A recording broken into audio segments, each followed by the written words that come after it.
اللهم صل على سيدنا محمد يا رب صل وسلم دائما ابدا على حبيبي. تو ایک تو یہ فنا ہونے والی چیز ہے، کیا ہے یہ؟ لہذا اس سے دل نہ لگاؤ. یہ کافر کی عادت ہے، پیسے کو، شہرت کو، عزت کو کامیابی سمجھتا ہے. یہ کافر پہ یہ چیزیں جچتی ہیں، مسلمان پہ یہ چیزیں سوٹ نہیں کرتی. کبھی کسی غریب کو حقیر نہ سمجھو. او بھائی وہ ناکام نہیں ہے، اگر آپ کے پاس دولت ہے اور اللہ راضی نہیں ہے آپ ناکام ہو. دیکھو فرعون مالدار بھی تھا، دولت بھی تھی، اور اس کے زمانے میں بہت سے غریب تھے. جب فرعون کو اللہ نے غرق کیا ہے تو فرعون کہتا ہوگا میری مملکت کا وہ چپڑاسی وہ کامیاب تھا اور میں کیا تھا؟ ناکام تھا میں. دوسری اس دنیا میں ایک بہت بڑا عیب کیا ہے، ابھی میں اس طرف آؤں گا کہ پھر کیا کریں بھائی، دنیا چھوڑ دیں کیا مفتی صاحب ہیں بھائی؟ بچوں کو عیدی سینٹر میں جمع کرا دیں، جب یہ 3 دن کے بعد بھول جائیں گے ہمیں. بیوی جو ہے نا ہمیں ہماری میت پہ بھی بولٹن مارکیٹ کی باتیں کر رہی ہوگی بیٹھ کے تو کیا کر چھوڑ دیں کیا اس کو؟ جب 2 ٹکے کی دنیا کی حیثیت نہیں ہے تو کیا جو پیسے رکھے ہوئے ہیں یہ بھی کہیں کسی ٹرسٹ میں جمع کرا دیں؟ کیا کریں؟ کھانا پینا چھوڑ دیں؟ پھر لوگ کہتے ہیں مولوی لوگ باتیں تو ایسی کر رہے ہوتے ہیں، دنیا خود گاڑیوں میں گھوم رہے ہوتے ہیں. میں نے جب ایک دفعہ شادی کی نا تو تیسری شادی تھی میری. اچھا میرے پہلے سے بھی ماشاءاللہ بچے تھے، تو جب میں نے تیسری کی ہے تو وہ اتفاق سے ذرا تھوڑی دھوم دھام سے ہو گئی تھی. پوری بارات آئی، بارات کا مطلب رخصتی کے لیے میں اپنے رشتہ داروں کو لے گیا تو وہ گاڑیوں کی لائن لگی ہوئی. تو ایک بوڑھے میاں آئے اور کہتے یہ مولانا صاحب کے گھر کے باہر اتنی لائن کیوں لگی ہوئی ہے؟ کوئی بچے کا عقیقہ ہوا ہے؟ کیا ہوا ہے؟ انہوں نے کہا ایک اور کر لی ہے مولانا صاحب نے. تو وہ نا کانپ رہے تھے غصے سے، کہہ رہے ہیں ممبر پہ بولتے ہیں دنیا مسافر خانہ ہے، حرکتیں دیکھو ان مولویوں کی. مسجد کے ممبر پہ بیٹھ کے بولتے ہیں دنیا کیا ہے؟ مسافر خانہ، اور حرکتیں دیکھو شادیاں ہی نہیں رک رہی ان کی. تو یہ آپ کے ذہن میں بھی آ سکتا ہے بھائی، تاجروں کے ذہن میں بھی آ سکتا ہے کہ کیا دکانیں بند کر کے بیٹھ جائیں، کیا بحریہ ٹاؤن میں انویسٹ نہ کریں. وہ میں آ رہا ہوں اس طرف، ابھی آ رہا ہوں انشاءاللہ بتاؤں گا کرنا کیا ہے. لیکن حقیقت یہی ہے کہ 2 ٹکے کی حیثیت یہ تو دماغ میں بٹھا لو.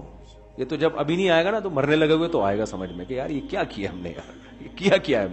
کہتے ہیں سکندر اعظم جس نے اتنی بڑی دنیا فتح کی، سینکڑوں اس کے باندیاں اور غلام تھے، سینکڑوں، ہر وقت اس کی خدمت کے لیے تیار.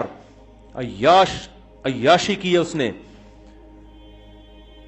موت اس کی راستے میں آئی ہے، کہیں سفر میں، کہیں کسی ملک کو فتح کر کے آ رہا تھا، کیا تھا راستے میں بیمار ہوا. تو موت کا جب ٹائم ہوا نا تو اس کو بڑی حسرت ہوئی، یار یہ تو میں سب کچھ چھوڑ چھاڑ کے جا رہا ہوں، یہ تو مجھے دفنا دیں گے اور ختم. اس وقت اس کو احساس ہوا تو کہتے ہیں کہ اس نے یہ وصیت کی میں جب مر جاؤں نا تو کفن سے میرے ہاتھ ایسے خالی نکالنا، تاکہ میرے بعد اس غلط فہمی میں لوگ نہ رہیں جس میں میں رہا ہوں. ایسے ہاتھ نکال دینا تاکہ جب دفن کرے نا تو پتہ چلے اتنا بڑا آدمی خالی ہاتھ دنیا سے جا رہا ہے. واحد لباس ہے دنیا کا کفن جس میں جیب نہیں ہوتی، واحد لباس ہے دنیا. میں ملیشیا گیا تو وہاں میں نے چائنا والوں کا ایک قبرستان دیکھا. چائنیز چنگ چنگ چونگ یہ اس طرح کی جو باتیں کرتے ہیں. یار ایک لطیفہ ہے، بہت لوگوں نے سن لیا ہوگا انٹرنیٹ پہ، انہیں تو بڑا غصہ آئے گا کہ بار بار مفتی صاحب ایک لطیفہ ریپیٹ کرتے ہیں، لیکن آپ لوگوں نے سنا نہیں ہوگا، ہے وہ بڑا مزے کا. ایک چائنیز جو تھا نا، ایک آدمی گیا پاکستانی، اس کی چائنیز سے دوستی تھی. آپ مولوی صاحب کہاں کے ہیں؟ کوئٹہ کے صاحب. تو وہ چائنیز سے اس کی دوستی تھی. تو پتہ چلا جی چائنیز بیمار ہو گیا نا، اس کے آکسیجن لگی ہوئی ہے، بیمار ہو گیا. تو اس نے کہا یار میرا دوست ہے، پتہ نہیں آخری وقت ہوگا، مر نہ رہا ہو تو میں عیادت کرتا ہوں. اس کے قریب جا کے کھڑا ہو گیا. جیسے قریب جا کے کھڑا ہوا ہے، اس چائنیز میں چاں چی پاں چاں چی چی چپاں چی چی چاں چاں چاں کرتا ہوا مر گیا. وہ اس نے بولا یار میرے دوست نے مرتے ہوئے پتہ نہیں کیا وصیت کی ہے، تو یہ الفاظ یاد کر لو. چین چاں پاں چاں کیا کہا ہے نا، اس کا ترجمہ کراؤ، کچھ اہم بات بولی ہے اس نے. وہ الفاظ یاد کر کے وہ چائنا چلا گیا. چائنا میں اس نے ترجمہ کروایا تو اس کا ترجمہ یہ تھا، الو کے پٹھے